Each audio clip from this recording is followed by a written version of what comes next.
Sean todos bienvenidos a esta entrevista virtual realizada, como les menciono, dentro del curso de fotoperiodismo en el énfasis de periodismo de la Escuela de Comunicación Colectiva de la Universidad de Costa Rica. Yo me llamo Floricel Burgos, estudiante en este curso y hoy estaré mediando esta entrevista. Hoy contamos con la compañía de la destacada fotógrafa y artista visual costarricense, Gabriela Teles, ¿verdad? Telles. Telles, ok, Telles. Nunca lo había escuchado realmente, entonces fue como, bueno, sí, bueno, Gaby tiene una trayectoria de más de 15 años como fotógrafa, como artista visual, como fotoperiodista. Su trabajo ha sido expuesto en Costa Rica, en Centroamérica, en Europa, en espacios como la Galería Nacional, el Teatro de l'Oiseau Mouche en Francia, festivales internacionales de arte. Bueno, en donde no ha estado en realidad. Gaby cuenta con formación en Bellas Artes por la Universidad de Costa Rica, en fotografía por la Universidad Técnica Nacional y cuenta también con un máster en creación contemporánea por la Universidad Charles de Gaulle en Lille, France. Y bueno, Gabriela ha combinado su labor creativa con la docencia y la prensa. Su trabajo inicial en fotoperiodismo fue en realidad en colaboración para medios nacionales como La Nación, La República. Y bueno, ya su obra más personal explora la imagen como testimonio social y humano, aborda temas de memoria, de identidad, de comunidad, y todo esto la ha llevado a participar en residencias artísticas, ha recibido, como mencioné, reconocimientos en Europa, en toda América Latina. En 2020, por ejemplo, fue reconocida como uno de los talentos emergentes del programa Six by Six de World Press Forum para América Central y del Norte, y actualmente participa en un programa que promueve iniciativas artísticas en entornos médicos, y también algunos proyectos personales explorando fragmentos del pasado, individuales y colectivos, y cómo estos transforman nuestra percepción de nosotros mismos y de los otros. Bueno, más recientemente Gabriela es miembro de la agencia Leitmotiv, situada en el norte de Francia desde el 2021. Gabriela, muchas gracias por tu tiempo y por acompañarnos el día de hoy. Ay, no, gracias a usted, Floricel, por esa presentación tan buena. Yo la verdad es que cuando me piden a mí presentarme, yo digo un cuarto de lo que usted dijo. Así que muchas gracias. No hay que menospreciarse, ni mucho menos. No, es que a veces me da como la pereza hacer todo ese recorrido ya. Uno nada más tiende a hacer cosas y ya. Claro. No, es un gusto tenerte hoy y que nos puedas hablar de tu trabajo, porque realmente dentro de lo que aprendemos en el curso y dentro de lo que también aprendemos como comunicadores, es un referente de muchísimo rigor para nosotros hoy. Gracias. Bueno, queríamos saber o sea, qué nos vendrías a exponer hoy a nosotros como apenas estudiantes en aprendizaje del gran mundo del fotoperiodismo, del cual usted comenzó hace ya bastante tiempo, ¿verdad? El que tiene mucho conocimiento tanto en el espacio nacional como en el espacio internacional. Justamente hoy dedicamos una parte de nuestra clase a hablar sobre la diferencia entre fotoperiodismo y fotografía documental. Ujú. Y usted como persona que tiene recorrido en ambos ámbitos, bueno, estamos muy emocionados por escuchar lo que nos tenga para comentar el día de hoy. Ah, bueno, muchas gracias. Más bien, qué bueno como que la conversación de ustedes de hoy se dirigió como hacia ese eje, porque justamente cuando vi la invitación me causó mucha curiosidad ver que decía Gabriela Telles, fotoperiodista, así en grande. Y yo hace bastante tiempo no me considero fotoperiodista porque yo siento como que eso está más ligado justamente al periodismo clásico, más ligado a una línea editorial que pertenece a una institución, a un medio de comunicación dentro de una línea de lo que eh, dentro de una línea más clásica. Y yo hace bastante tiempo que no trabajo por decisión propia también con medios de comunicación. Ahora, si llega una gran publicación y me pide me encarga un proyecto fotográfico para algo, pues obviamente si es algo que tiene que ver con mis temas y con mi línea editorial personal, pues está muy bien porque eso puede abrir, ese tema se puede abrir hacia un público mucho más amplio. Pero al mismo tiempo hay muchos fotoperiodistas que se frustran o fotógrafos que se frustran de no tener como esas grandes publicaciones en esos medios de comunicación. Y yo hace mucho tiempo sentí que esos no eran como los espacios que me dan más satisfacción.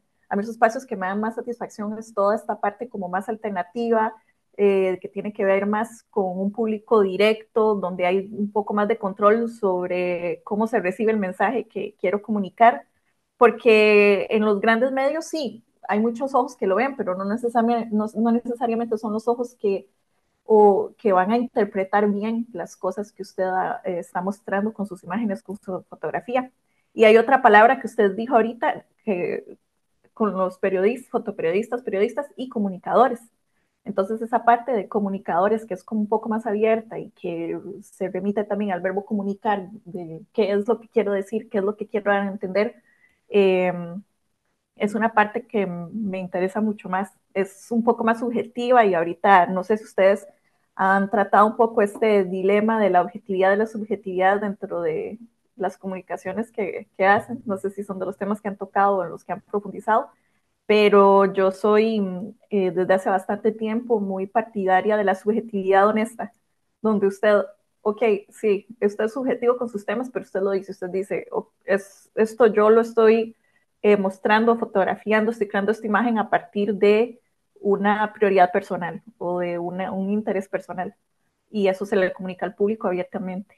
O usted dice, yo tengo este posicionamiento, o yo soy militante con este tema y por eso lo expongo. Entonces, eso es un poco como la línea de trabajo que he estado utilizando últimamente.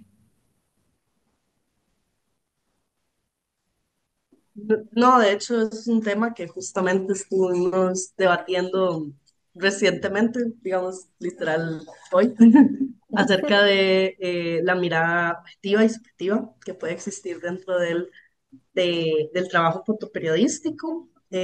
Como vos mencionas, bueno, tu formación inicial en realidad fue como artista visual, ¿verdad? O sea, fotógrafa, pero no necesariamente en el ámbito del fotoperiodismo. Entonces, tal vez podrías contarnos en ese momento cómo fue adentrarse a trabajar con medios nacionales, que ya su trabajo estuviera como con este enfoque fotoperiodístico, pudo conectar ambas cosas. Sí, bueno, yo empecé primero como con esta formación en artes plásticas y en esa época, yo primero hice un primer año de pintura en Bellas Artes, en la UCR. Yo me di cuenta en ese momento que yo no era tan talentosa como pensé que podía ser en pintura y que había algo que faltaba y era un cierto como realismo. Y ese realismo yo dije, bueno, voy a estudiar fotografía para complementar en la pintura, para entender mejor la luz, para entender mejor muchas cosas. Y finalmente me terminó gustando más la fotografía, pero porque en la fotografía encontré un contacto humano más presente, mucho más presente que estar eh, en la observación pictórica o solo en un lugar pintando, no sé, como que tenía otra dinámica, una dinámica que tenía que ver también más con la inmediatez que me llamó más la atención. Entonces, uno de mis primeros trabajos fue en el periódico La República, que además en ese momento era un periódico mucho más fuerte de lo que es hoy. Y era, bueno, obviamente con una línea absolutamente económica. Entonces, me tocaba mucho ir a hacer retratos de cosas de lujo, de la vida de lujo y era un poco como, o de personas en posiciones gerenciales importantes, y yo nunca he sido una persona que se viste muy elegante tampoco, entonces había como un contraste, pero las imágenes que hacían, yo me esforzaba porque si lo que se quería era presentar a esa persona dentro de un contexto que hablara bien de él y que lo determinara como un personaje importante dentro de la línea editorial, pues lo hacía. Entonces, como que cumplía bien mis misiones. Y habían otros temas que se trataban entre tanto, a vez en cuando había un tema un poco más social, sobre, no sé, cómo las personas viven precariamente, entonces tenía que tener otro tipo de sensibilidad, que no es lo mismo que ir a hacer la oficina de un gerente. Entonces eso me hizo navegar como por diferentes temas. Después estuve unos años en la República, luego trabajé para un fotostock de naturaleza, que era otra cosa completamente diferente. Luego, eh, bueno, no me acuerdo que trabajé, pero es que he saltado todo el tiempo de trabajo en trabajo. La cosa es, no, yo creo que después del stock de naturaleza me fui para Francia y en Francia desarrollé otro tipo de línea artístico, como un poco más abierto. Yo ya venía explorando la fotografía documental a través de talleres que había llevado, como por ejemplo vino este fotógrafo de Magnum, Antoine D'Agata. Entonces ahí fue donde yo ya tenía la intención de realizar ese tipo de historias. Me interesaba mucho poder contar cosas que yo veía dentro de mi vida cotidiana, los lugares donde yo estaba siempre presente, por ejemplo, los barrios del sur, donde mis abuelitos eran del barrio Carita, entonces yo pasaba muchísimo en los barrios del sur, esos barrios que todo el mundo dice, ay, qué peligroso, no hay que pasar por ahí, y para mí era el barrio de mi abuela. Entonces, ver personajes que tal vez a otras personas les daban miedo, para mí eran los amigos de mi tío, por ejemplo. Entonces, eh, esas eran las cosas que yo a veces quería mostrar. Y fue hasta que empecé a trabajar un poco la fotografía documental que me di cuenta que podía tener otro tipo de libertad, que finalmente para mí la fotografía en ese momento y las búsquedas que yo hago en mi fotografía no tienen que ver con temas específicos, sino con una sensación que es la sensación de libertad y la sensación de libertad, sobre todo editorial, que se puede tener con la fotografía documental. Y ahora que estoy trabajando de forma más interconectada con otros artistas, cómo podemos tener esa libertad. Todos buscamos lo mismo y todos desligarme un poco de solo un camino fotográfico y tratar de pegarlo con otras disciplinas como la danza o como formas editoriales y todo eso me ha dado otra libertad mucho más grande. Entonces, como que mi evolución ha sido, sí, fotoperiodista dentro de una línea editorial determinada por un medio de comunicación, después dentro de una fotografía documental que está muy determinada por el uso casi de la fotografía pura, por lo menos dentro de la época en que yo la desarrollé un poco más, y ahora un tipo de fotografía más experimental que está más determinada por nada, trato de que no esté determinada por nada, sino que esté determinada por mis intereses personales y porque tenga sentido para los demás también, un valor universal. No sé si estoy respondiendo a las preguntas o si me estoy extendiendo muchísimo. En ese caso, me pueden hacer preguntas más específicas, porque si no, Sí, no, tres no, horas, no, tres muchísimas horas. gracias. No, es porque pues también por la importancia de tener un contexto personal tuyo, como para las personas, perdón, para las personas que están muy invitadas, pero tal vez que no tenían como todo tu background, ¿verdad? Entonces, como para que esto funcionó una introducción y me parece que estuvo fenomenal. Bueno, nosotros como grupo sí tenemos preguntas más específicas, más, ¿verdad? Ahondadas en tu trabajo y demás que se prepararon para hoy. Entonces, bueno, la dinámica va a ser que yo iré llamando a las personas, a cada uno que va a hacer una pregunta. Ellos encienden la cámara, te hacen la pregunta y pues se mantienen con la cámara encendida mientras vos respondes. Entonces, vamos a comenzar con esa dinámica para que podamos como avanzar y poder cubrir la mayor cantidad de preguntas posibles. Hola, Eh, Hola, Gabriela, un gusto saludarle.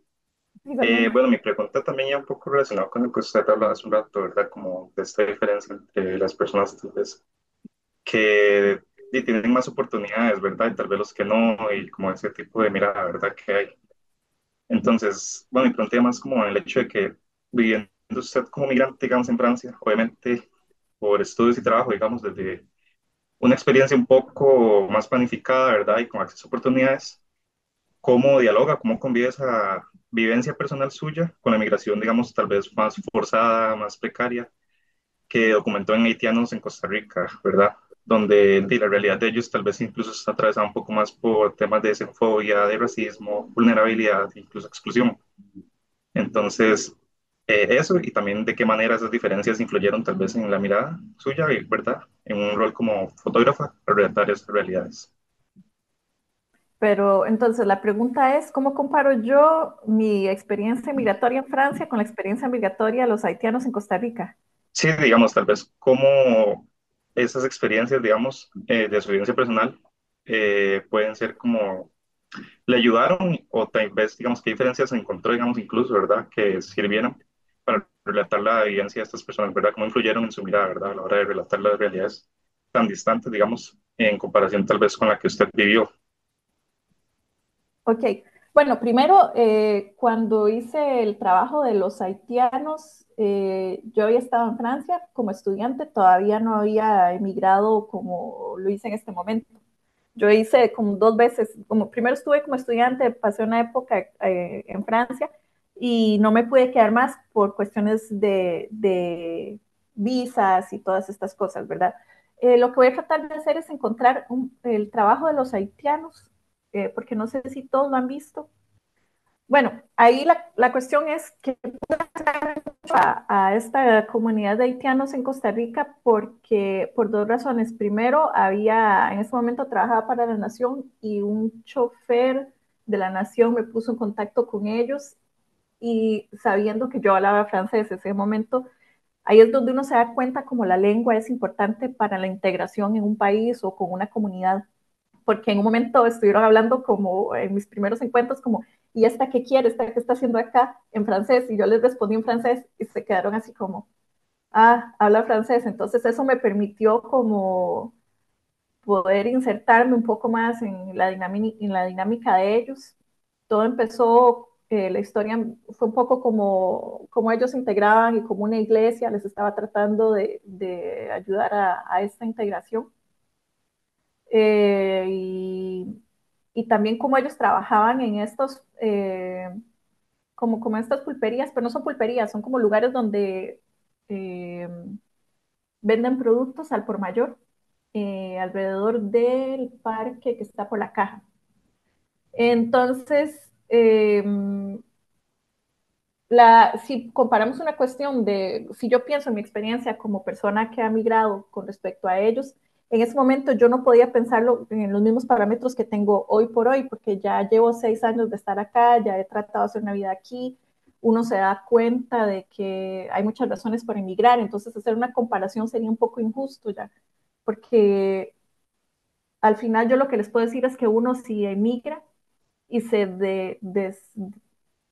saca su raíz de donde debería de estar, es porque uno tiene una necesidad de hacerlo para tratar de buscar una vida mejor, ya sea mejor dependiendo de sus parámetros, para vivir mejor en términos sociales o económicos o de trabajo. Hay una necesidad de algo, siempre. Entonces es esa necesidad la que hay que entender y por eso a mí me molesta mucho todas estas cuestiones de, es que esta gente que inmigra y es que esto, nadie inmigra, es muy difícil la inmigración que se hace eh, a nadie lo obliga a usted a inmigrar, usted lo hace porque tiene una necesidad o porque viene de usted o porque, me explico. Entonces, tener como ese tipo, tomar en cuenta ese tipo de sentimiento hace que uno pueda tener como una mirada un poco más comprensiva sobre esta cuestión de desarraigarse, sin necesariamente victimizar a las personas, que yo siempre trato eso de que ellos son inmigrantes, pero no son víctimas, ellos son personas que están desarrollando su vida, ellos son personas que tratan de integrarse a través de una estructura religiosa, a través de un trabajo, entonces, como todo el mundo, como todos somos susceptibles de que eso nos pueda pasar. Sí, no, no, fue bien. Más bien, muchísimas gracias. Totalmente Un gusto. comprendido. Bueno, mucho gusto. Como ya dijeron, soy Jimena López Araya. Y mi pregunta va un poco ligada a cómo escoge, digamos, las fotografías y cómo logra equilibrar la necesidad de documentar realidades urgentes o realidades muy tangibles como puede ser la violencia, la migración en este caso que veíamos, desigualdad eh, con esta búsqueda, digamos, estética o de creación conceptual, ¿verdad? Que exige, digamos, tal vez como la fotografía o el arte contemporáneo. Ujú.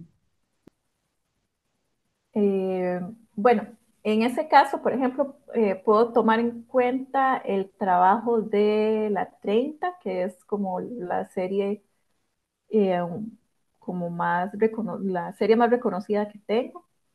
Voy a poner aquí en pantalla rápidamente. Por ejemplo, aquí había un tema de la violencia, ya había visto artículos, los referentes para este tema. Yo siempre trato de hacer una investigación previa de qué es lo que ya se ha hecho, para no sentir que estoy descubriendo el agua tibia. Eso es muy importante también. A veces uno piensa que tiene la super idea. Y también muchas veces buscamos referentes, pero hay que tener mucho cuidado con esa búsqueda de referentes, porque los referentes a veces de forma consciente o inconsciente nos empujan a copiar, y esa no es la idea. Entonces, yo había visto imágenes de este proyecto, que era la imagen clásica de el chofer que mataron, cubierto con una sábana blanca, un charco de sangre alrededor, y eso yo sentía que los deshumanizaba muchísimo. Y finalmente a mí lo que me interesaba de este tema, estuve con ellos. Mi investigación tiene que ver un poco, yo hago una pre-investigación que tiene que ver un poco con los referentes, como les estaba diciendo, pero también hago una investigación de terreno para sentir el terreno. Eh, Obviamente para recopilar ciertas informaciones, pero no me gusta llegar de buenas a primeras con la cámara, a molestar a la gente, a hacer preguntas. Yo necesito como sentir a las personas, el ambiente, cómo está todo. Es una cuestión como muy de instinto. Y todo eso, compartiendo el tiempo con los choferes, con sus familias, con las historias de ellos, me di cuenta que, no, que el tema aquí era hablar de una violencia latente. Esta cuestión como que usted siente esa espada sobre su cabeza que nunca cae, o como una gota que cae poco a poco, pero que en cualquier momento puede rebalsar, que hace un hueco, ¿no? Entonces, a mí no me gusta como lo explícito, como lo que se habla mucho como el amarillismo de las cosas, ¿verdad? Que eso cuando uno empieza como en el fotoperiodismo, en el periodismo, sobre todo en la época a inicios de los 2000, era un poco como esta cuestión de andar buscando la foto de impacto también, por toda una herencia que teníamos desde los años 70 más o menos de ese tipo de fotografía, la fotografía impactante, la fotografía trágica, la fotografía victimizadora. Y dentro de los parámetros tal vez más contemporáneos, no necesariamente arte contemporáneo, pero visuales contemporáneos, yo siento como que incluso se puede ver en las películas, en cuestiones cinematográficas, hay tendencia a no decirlo todo. Hay como, por eso me gusta mucho como esta estética que utilicé para este trabajo, donde el negro como que esconde cosas, como que esconde relaciones, esconde personajes, esconde ciertos detalles, y la luz puede sacar, es como un claroscuro de color ya, puede sacar como subrayar como otras cosas que nos interesen.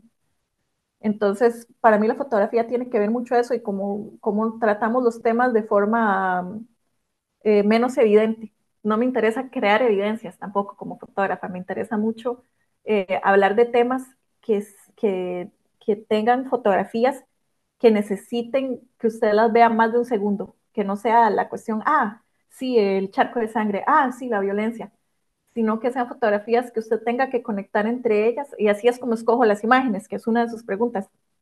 ¿Cómo las escojo? Yo trato de hacer una base fuerte con imágenes que siento, después de hacer como una encuesta con colegas y con personas, con las mismas personas que han sido fotografiadas, con colegas fotógrafos, con personas que no tienen que ver en ninguno de los dos mundos.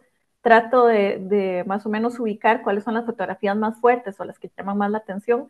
A base de eso construyo una base, y luego en esa base trato de utilizar fotografías, de poner fotografías que sean conectoras, como que me ayuden a conectar esa base que hice de fotografías fuertes, como esa columna vertebral, pero cuidando mucho de que esas fotografías conectoras no sean imágenes que bajen la fuerza de las otras, porque eso a veces pasa, de que usted ve una imagen muy buena y después una malísima, y eso bajonea, crea como una especie de hueco dentro del relato y dentro de lo que usted está editando.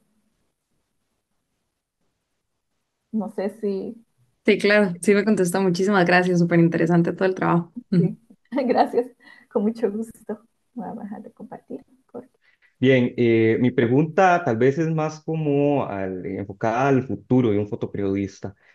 Cuando estaba preparando la pregunta, ya había notado yo que por lo menos en Grupo Nación utilizan ya imágenes hechas con inteligencia artificial para sus portadas, por ejemplo, y utilicé ejemplos concretos como remates o ventas de casas, ¿verdad? Donde se ve una casa que se nota que es hecha con inteligencia artificial, con ChatGPT o con otros modelos de lenguaje generativo, y le ponen un rótulo también que dice remate o se vende o cosas así, ¿verdad? Es como para dar un ejemplo, pero sí hay más, digamos, como más tipos de otros campos en que generan las imágenes ya con IA.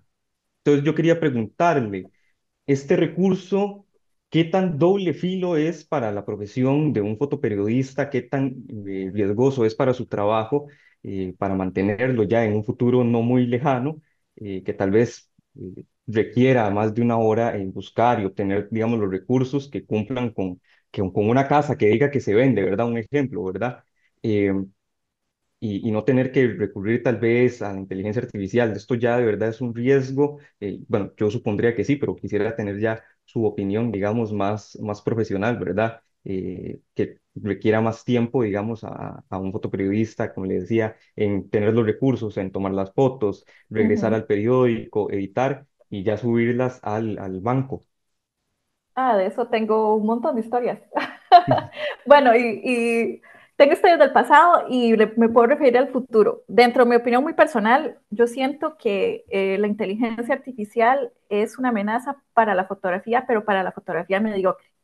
¿Por qué? Porque todas esas cosas que usted ve, como este ejemplo que me dice, la casa que quieren rentar porque quieren, son inventos editoriales.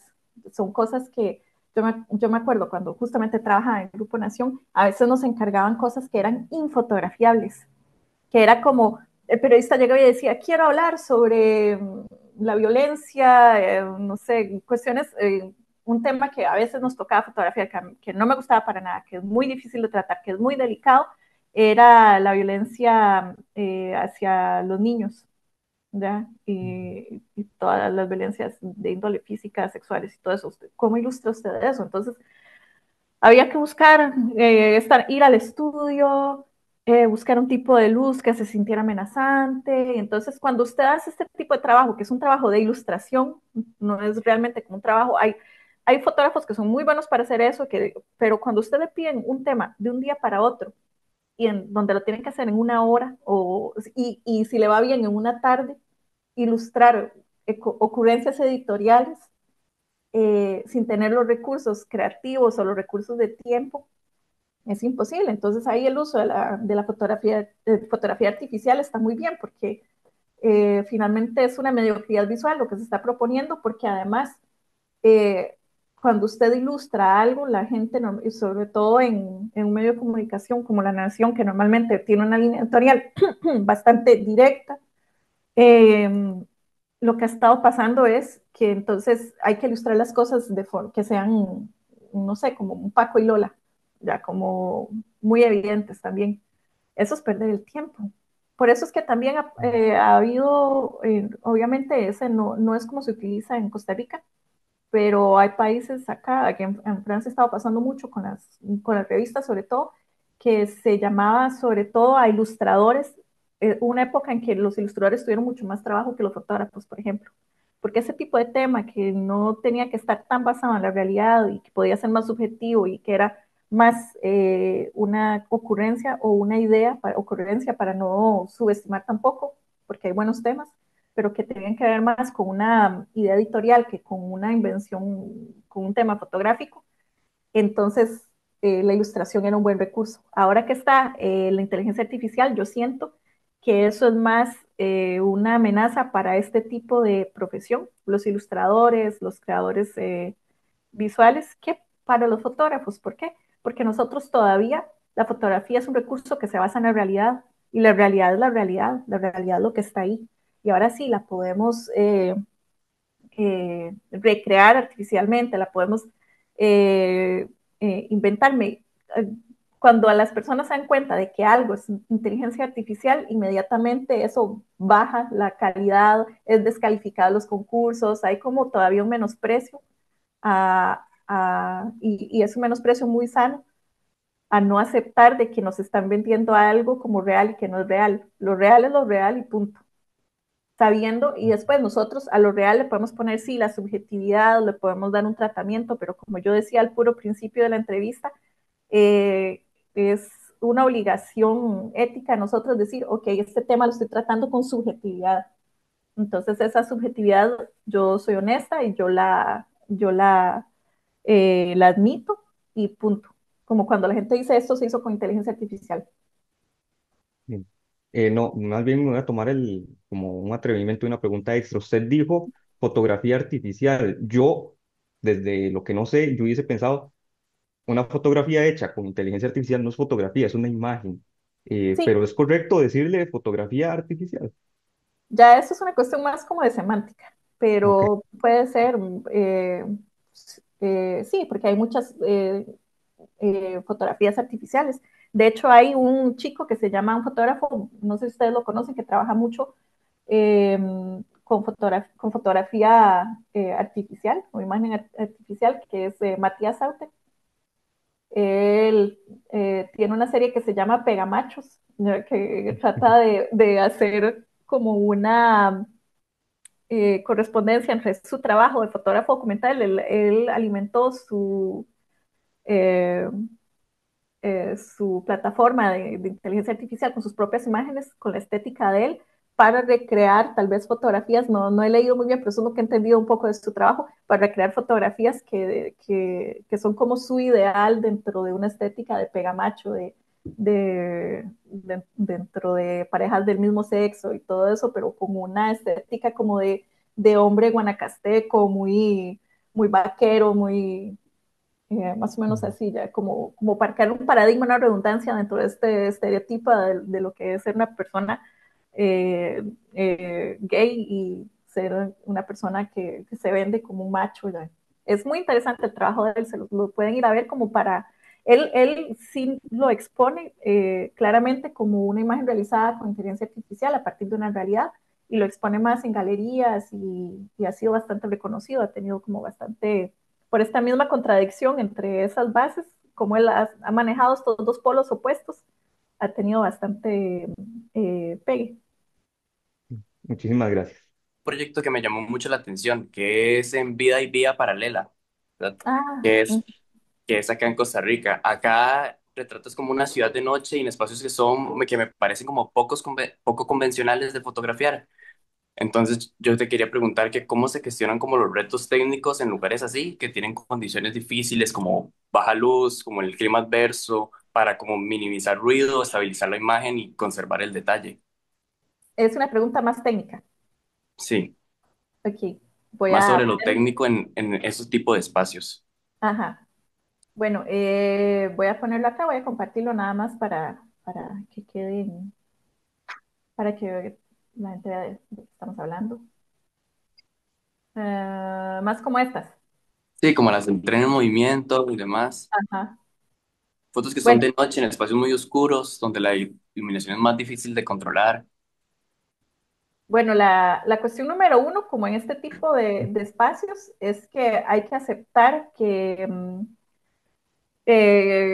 no los podemos iluminar. Entonces hay que trabajar con lo que hay. Porque a veces uno quiere como que las cosas salgan muy claras, que se hagan muy detalladas, que sean muy perfectas. Esta foto, por ejemplo, está un poquito movida acá. Entonces, y esta, por ejemplo, la de arriba está movida, pero justamente aceptar esa oscuridad y ese movimiento es lo que le da un poco de fuerza a la fotografía, en el sentido de que no, yo soy muy partidaria de la foto imperfecta, las cosas perfectamente iluminadas, perfectamente encuadradas, expuestas, no me gustan. No, yo siento como que las vuelve muy planas, por lo menos en mi estilo. Hay personas que les queda perfecto y se ve increíble, pero eso nunca ha ido como con el tipo de fotografía que yo hago. Entonces, incluso esta fotografía que es en horas de la mañana, vean que está bastante en claroscuro, con una clave baja. Yo siempre he trabajado mucho como el negro. Me gusta mucho como los espacios negros, como les contaba ahora, para esconder cosas y todo esto. Técnicamente, yo siempre he sido una persona que he utilizado Fs muy bajos, ya 1.4, 2.8. En ese momento era 2.8, si no me equivoco. Y pero siempre he sido como Fs muy bajos y entonces eso me ha permitido tener buena velocidad para poder cubrir espacios que tengan poca luz, pero que tengan por lo menos una luz que los detalle, una luz que dibuje los contornos, al menos para poder tener una comprensión del contexto y el espacio y de los personajes. En ISOs también siempre he sido una persona que trabaja con cámaras ligeras, nunca he soportado las cámaras pesadas. Cuando trabajaba en La Nación me dieron una Nikon que era un ladrillo que no me gustaba para nada, pero tenía que trabajar con eso. Entonces como que después de esa experiencia eh, y durante esa experiencia también tengo una cámara chiquitita, no quiero hacerle publicidad a ningún tipo de marca, pero yo siempre, esta es como mi cámara de trabajo, no sé si la ven, ¿se ve? Sí, se ve. Sí, que es una Fuji, que es con esta cámara pequeña hice todo el trabajo de los buses, la 30, eh, y siempre me ha gustado como el equipo de foto ligero, siempre trato de andar un lente fijo y un lente que sea bastante luminoso, entre 1.4 y 2.8. Siempre uso esos Fs, muy raramente uso un F5, 6, 8.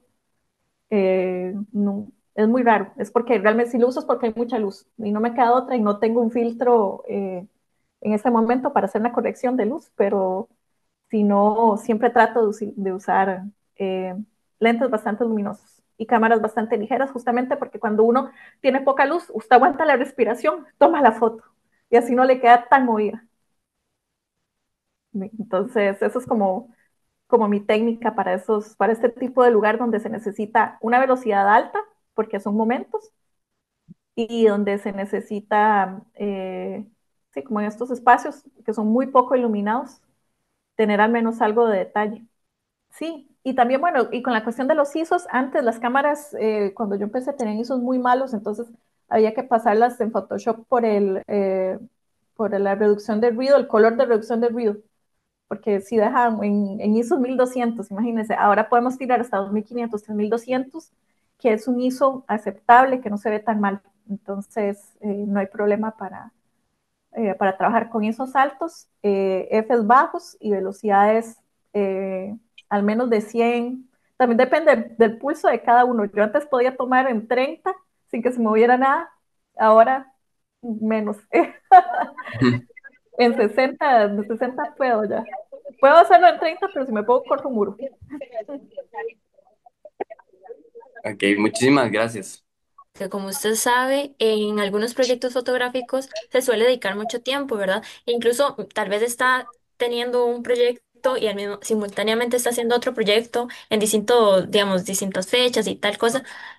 Por ejemplo, en su serie La 30, usted tardó aproximadamente como 2 años con varios viajes a El Salvador. Entonces, mi pregunta es, ¿cuál diría que es su principal motivación detrás de este tipo de constancia y disciplina, detrás de proyectos que toman tantos años, ¿verdad?, en complementarse? ¿Y qué impide, como, qué motivación que usted tiene impide que los abandonen, ¿verdad? Porque yo pienso que tal vez, como se tarda tanto tiempo, tal vez uno podría llegar a perder el sentido del objetivo del proyecto. Muchas gracias por su pregunta, porque vieras que justamente esta cuestión de por qué yo duro tanto cocinando algo, a veces yo misma me recrimino eso, me recrimino esta historia de por qué duro tanto haciendo un proyecto, porque yo en promedio duro 2 años, pero es que duro 2 años porque, por ejemplo, ahorita estoy haciendo un trabajo, entonces, entre tanto, estoy haciendo otro, cocinando las ideas de otro, entonces como que la idea para mí no es una cuestión de motivación para nada, tiene que ver mucho con una cuestión de personalidad, en el sentido de que yo tengo una personalidad de ser una jupona, yo soy bastante terca, bien terca, entonces esa misma terquedad hace que si yo quiero hacer algo, lo hago porque si no me queda como en la mente, como una cuestión obsesiva, pero también me queda de forma obsesiva porque son cosas, son temas a los que yo realmente me apego. Y yo pienso que tiene que ver mucho también con eso, cómo yo me apego a un tema, porque, y es volvemos un poco a la conversación de origen de las cuestiones editoriales. Si hay alguien que a usted le pide hacer algo que a usted no le gusta o no le llega, usted no va a tener la motivación, como dice usted, pero cuando es uno mismo, que uno mismo se impone como esos desafíos, y usted dice, voy a hacer esto porque lo voy a hacer y porque quiero darle un punto final, también es esa necesidad de cerrar las cosas. Yo, por ejemplo, Bellas Artes lo terminé sabiendo que yo no me iba a dedicar a ser pintora nunca, nunca, pero lo terminé porque tenía la necesidad de cerrar con esa formación y no sentir que la dejé a medio palo, porque yo soy una terca. ¿Ya? Entonces, bueno, entonces la motivación como que no es un factor que yo tomo en cuenta, tiene que ver más la terquedad, la cuestión obsesiva, ser una ceñida, yo soy súper ceñida, yo a veces que tiene su parte mala, no sé si a algunos de ustedes les pasa que se ciñen con algo y no pueden ni dormir de estar pensando en eso es mi caso. Entonces, así es como yo trabajo los temas. Eh, sí, la 30 duré 2 años haciéndolo, porque primero porque no, yo no vivo en El Salvador, entonces tenía que hacer recorridos de vez en cuando. Pero ¿saben qué es lo bueno de durar haciendo un tema? Que usted ese tema lo deja reposar, lo deja macerar, es como hacer un vino o hacer algo de este tipo, un queso, o ese tipo de cosas que para que sepan rico tienen que dejarse añejando un poco. Entonces, el tema como que lo dejo, lo pienso de una forma, no lo veo durante 2 meses. Cuando 2 meses después, cuando lo vuelvo a abrir, digo, uy, no, ¿qué es esta estupidez que estaba haciendo? ¿Por qué yo lo fotografié así? ¿Verdad? Como que hace, me recuestiona a mí misma el tratamiento que le estoy dando al tema y me permite avanzar como con otras ideas también. Entonces pero no para todo el mundo es así. Hay gente que se aburre porque necesita estar en una constante producción de cosas también, pero no hay un método específico para hacerlo. Aquí tengo una pregunta. Perfecto, muchas gracias. Ay, gracias a usted, Gina. ¿Le quedó claro también? Siempre les voy a preguntar al final si quedó claro porque sí me interesa como que responderle a la pregunta porque ese es el punto de estar aquí y también porque yo a veces, como les digo, me pregunta algo chiquitico y les doy toda una conferencia. No, súper, me respondió un montón, muchas gracias. Tenemos una pregunta realizada en chat por la profesora Ani Pérez, entonces procedo a leerla. Ani dice, hola, ¿cómo enfrentó el reto de la fotografía periodística de sucesos como un accidente de tráfico para informar sin alterar la realidad y con apego al respeto ético por las demás personas? ¿Y cuáles colegas considera que logran ese balance en el periodismo local? Eh, Bueno, yo no hice mucho de sucesos, nunca me tocó, cada vez que me tocaba hacer un suceso, me iba de camino, parecía que iba a ser algo muy grande y cuando llegaba no. Tal vez en algún momento tuve que ver la típica foto de, no sé, de una persona que mataron con la sábana blanca y todo eso. Yo lo que hacía era tratar de contextualizar y más que enfocarme en el hecho violento o en el hecho trágico, trataba de contextualizar la atmósfera. Por ejemplo, en este tipo de incidentes siempre están estas patrullas con las luces azules y rojas y todo eso.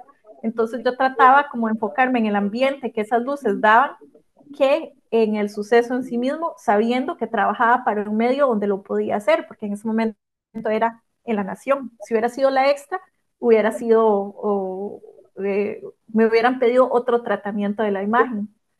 Después, con respecto a los colegas, sinceramente tengo tiempo como de no ver nada de sucesos graves, ya, porque hay que pagar las suscripciones en línea y yo no pago nada. Entonces, no he visto mucho, pero sí tengo una anécdota de una foto que siempre se me quedó, ese tipo de fotos como de sucesos que se le quedan a uno pegadas en la cabeza. Eh, es una foto de una fotógrafa que es muy buena gente, que es Yeslin Arango. Ella en una época estuvo trabajando en La Extra, Sí. que era la foto de Yeslin Arango que estaba en la portada de La Extra. Eso dije. y que era una foto de una pareja que se estaba dando un beso, pero como que a uno de los dos le habían pegado en la cabeza, entonces tenía como un charco de sangre, había como un charco de sangre entre los dos, entonces era una foto muy dramática, donde era un beso pero con sangre, y yo dije, ¿qué es esto tan teatral romántico? No era una historia tan trágica porque al final nadie murió, no pasó nada, y me acuerdo que la extra recortó la foto horrorosa, digamos, en la portada, como que hizo un recorte así y la puso de primera plana, pero esa foto siempre me quedó como en la mente por este contraste entre un momento romántico, como algo relacionado al amor, con este baño de sangre violento. Y me acuerdo que yo le dije a Yeslin que esa foto me había llamado mucho la atención por el tratamiento, por haber tenido el coraje también de tomar la foto, porque también hay momentos, me ha pasado, donde he visto, por ejemplo, personas vomitando sus órganos prácticamente por un cáncer, donde yo he decidido bajar la cámara para no tomar ese momento, pero porque también he tenido la libertad, usted, aunque le pidan cosas, aunque le pidan sucesos, aunque usted siempre tiene la libertad para decidir, es usted que recorta la realidad, usted decide qué tipo de recorte quiere hacer, si quiere hacer un recorte específico, si quiere hacer un recorte contextual, pero bueno, así es, en la cuestión periodística de sucesos, eh, no alteraba la realidad, tomaba lo que había eran las luces rojas y azules, entonces me enfocaba en trabajar con la estética de esas luces para crear un ambiente y un contexto, para informar más sobre ese contexto que sobre que el suceso en sí mismo. A veces las atmósferas de los lugares dan esa sensación y crear eso en fotografía, captar ambientes es bastante complicado también. Mi pregunta yo la formulé luego de ver la serie fotográfica de las peleas de Uh -huh. gallos, Cockfight. Y bueno, como usted decía también en la descripción de la serie, que las peleas de gallos son como muy conflictivas y generan mucha discordia entre los galleros y la gente que se opone a las peleas, usualmente por motivos de protección animal. Entonces bueno, yo pensé y sentí como que presenciar una pelea de gallos debe ser algo muy impactante y aún más presenciarla y aún más fotografiarla. Em, entonces mi pregunta es como qué mentalidad debería tener o podría aspirar a tener una persona fotógrafa al capturar una escena que podría ser conflictiva o hasta horrorosa para o sea, para la misma persona fotógrafa y para la audiencia. Bueno, primero, la mentalidad que yo siento que uno debe tener para cualquier tipo de situación fotográfica es una mentalidad de curiosidad, pero una curiosidad no dirigida, es en el sentido de que no dirigida hacia algún aspecto positivo o negativo, porque hay temas que lo pueden transformar a usted como persona y como fotógrafo, estando ya ahí. Obviamente a mí el tema no me transformó en el sentido de que yo siempre he tenido un amor incalculable, si por las gallinas y por este tipo de animal, y el hecho de estar ahí me daba una curiosidad porque ellos también creen que tienen amor hacia ese animal como su atleta y también un amor hacia una tradición, pero ya cuando uno encuentra cadáveres de gallos o que los ve así ensangrentados y todo esto, entonces uno cuestiona lo que es amor o aprecio hacia otro ser vivo. Eh, yo lo que tenía era curiosidad. Por ejemplo, en esta foto, ahí la pueden ver, donde hay como un muchacho soplando un gallo. ¿Se ve? Sí, Sí. En sí. esa foto, él metía la boca del gallo, en su boca se metía la cabeza ensangrentada porque el gallo se ahogaba con su propia sangre, la, la aspiraba y la escupía. Entonces uno dice, bueno, yo amo mis animales, pero yo no haría eso. Eh, entonces hay como muchas de las actividades de lo que uno ve y lo que uno tiene que tratar de hacer, o por lo menos lo que yo hago, o lo que podría recomendar es entrar a una situación con curiosidad. No les puedo ni siquiera decir que porque el problema es que hay que yo lo que siento es que uno tiene que tratar de no predisponerse en el sentido, ni para bien ni para mal. Hay temas que a usted le pueden chocar, pero si realmente los quiere hacer para ver, a mí, por ejemplo, hace unos años, por ejemplo, a mí no me gusta el mar y me molesta la arena y a todo el mundo le encanta el mar, pero a mí me da pegazón y me da picazón y todo eso, pero me fui a hacer un trabajo sobre unas surfas porque quería simplemente abrazar algo que no me gustaba. Entonces, bueno, ahí yo me predispuse un poco, me obligué a tratar de hacer algo diferente porque tenía una necesidad de cambio. Y, y sí, entendí estando ahí por qué la gente alma al mar, por qué les gusta la arena, porque entendí la sensación. Eso no cambió, que todavía no me gusta pero sí entiendo el por qué a las personas le pueden gustar. Entonces, es eso también, cómo vivimos las experiencias de las cosas. Eh, y cómo nosotros hacemos vivir esas experiencias, porque nosotros lo que estamos haciendo es un traslado de esas experiencias en imagen y de cierta forma, en un nivel menos fuerte, menos ambicioso, las personas lo pueden vivir.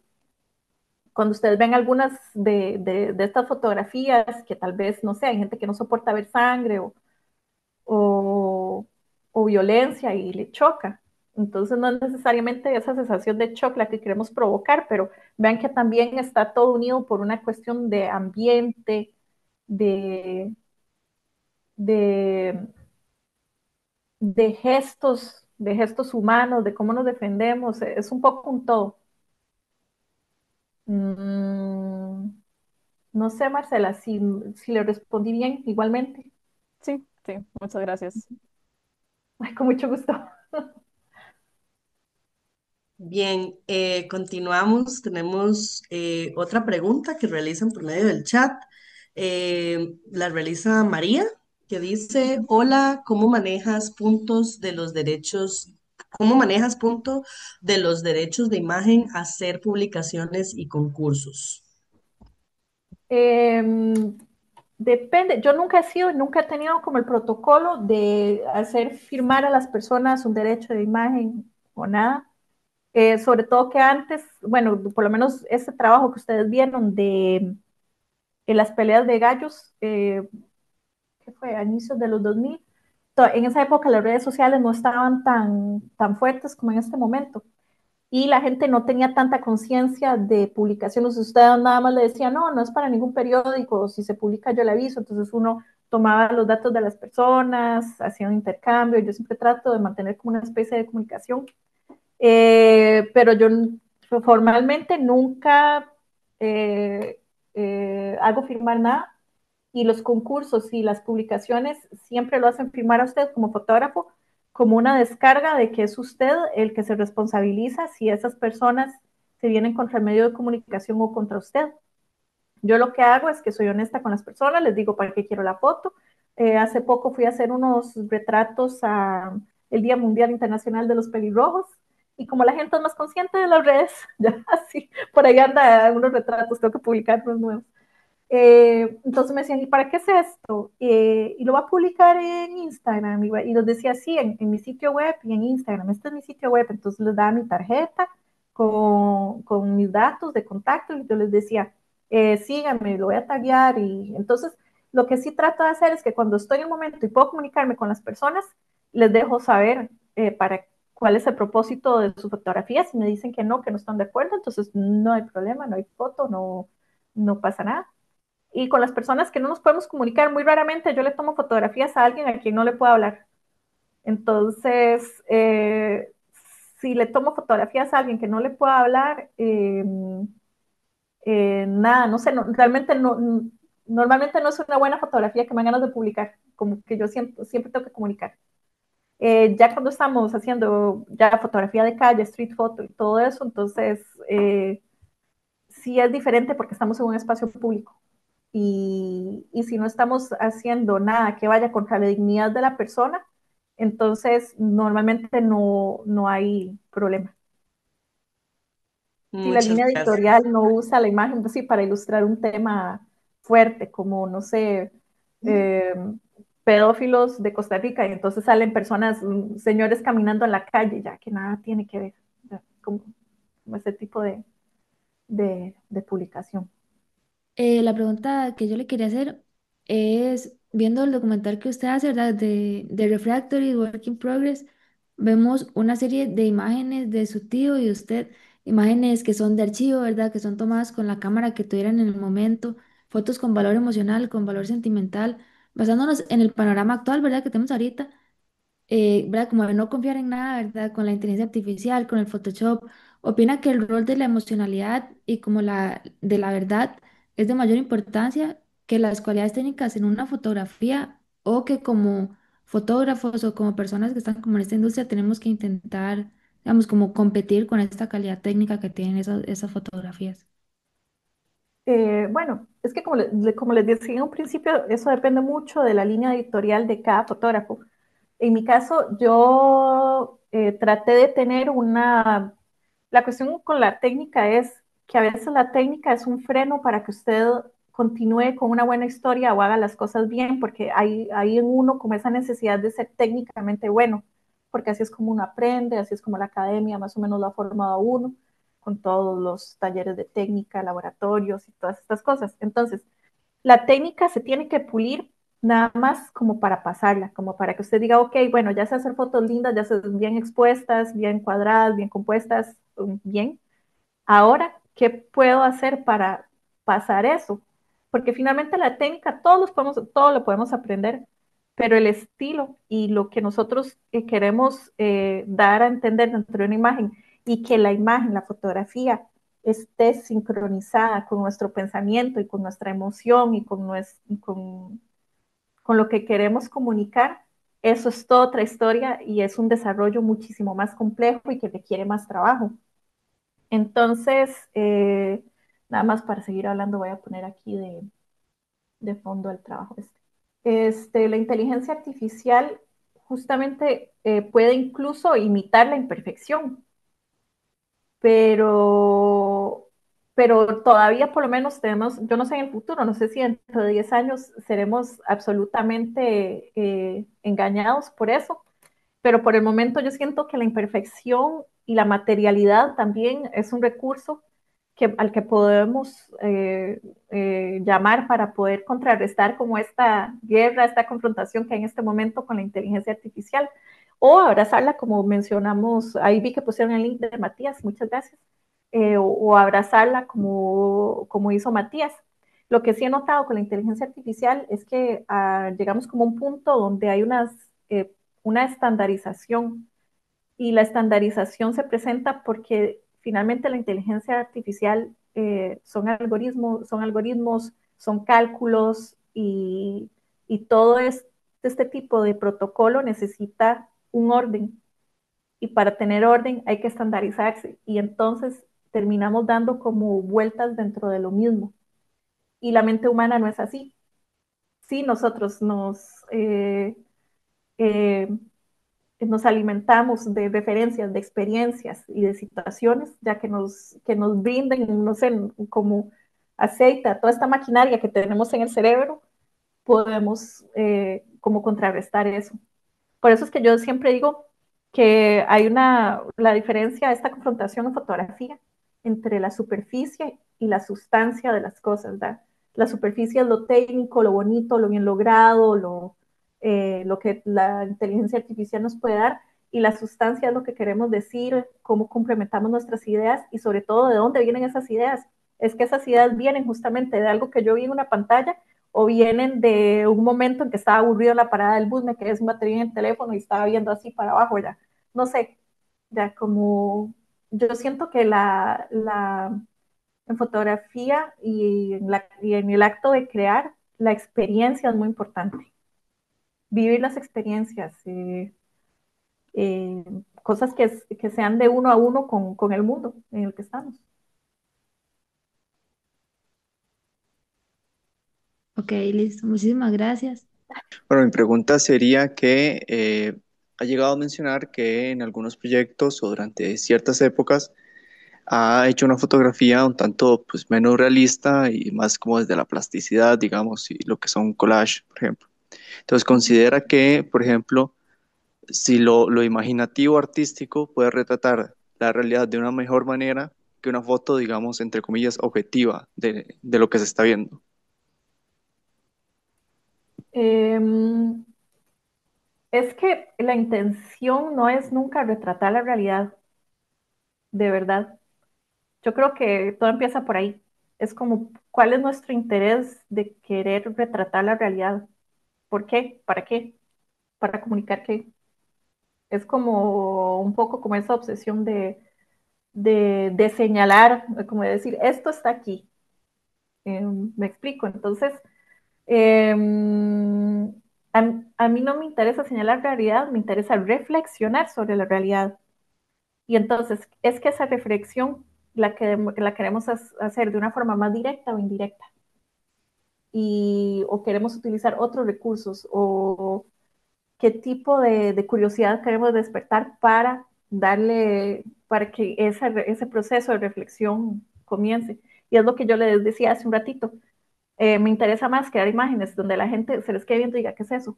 O que se haga preguntas, o que diga, que no las entienda a primera mano, porque a veces entender las cosas a primera mano hace como que ustedes hagan check en su cerebro y se diga, sí, ya lo vi.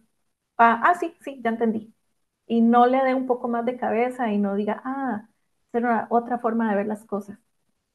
Sí, está bien, muchas gracias. Ok. Hola, buenas tardes, ¿se me escucha? Sí, sí lo escucho, Fabi. Bueno, hola, espero esté muy bien todos. Justamente yo quería preguntar, bueno, teniendo en cuenta que puedes tomarte algunos años para finalizar un proyecto o idea, ¿cómo se toma la decisión de justamente terminarlo? O si es más bien algo de observar o analizar o reflexionar sobre cómo el proyecto evoluciona y puede que se define a sí mismo. Eso es. Sí, Gracias. gracias a usted.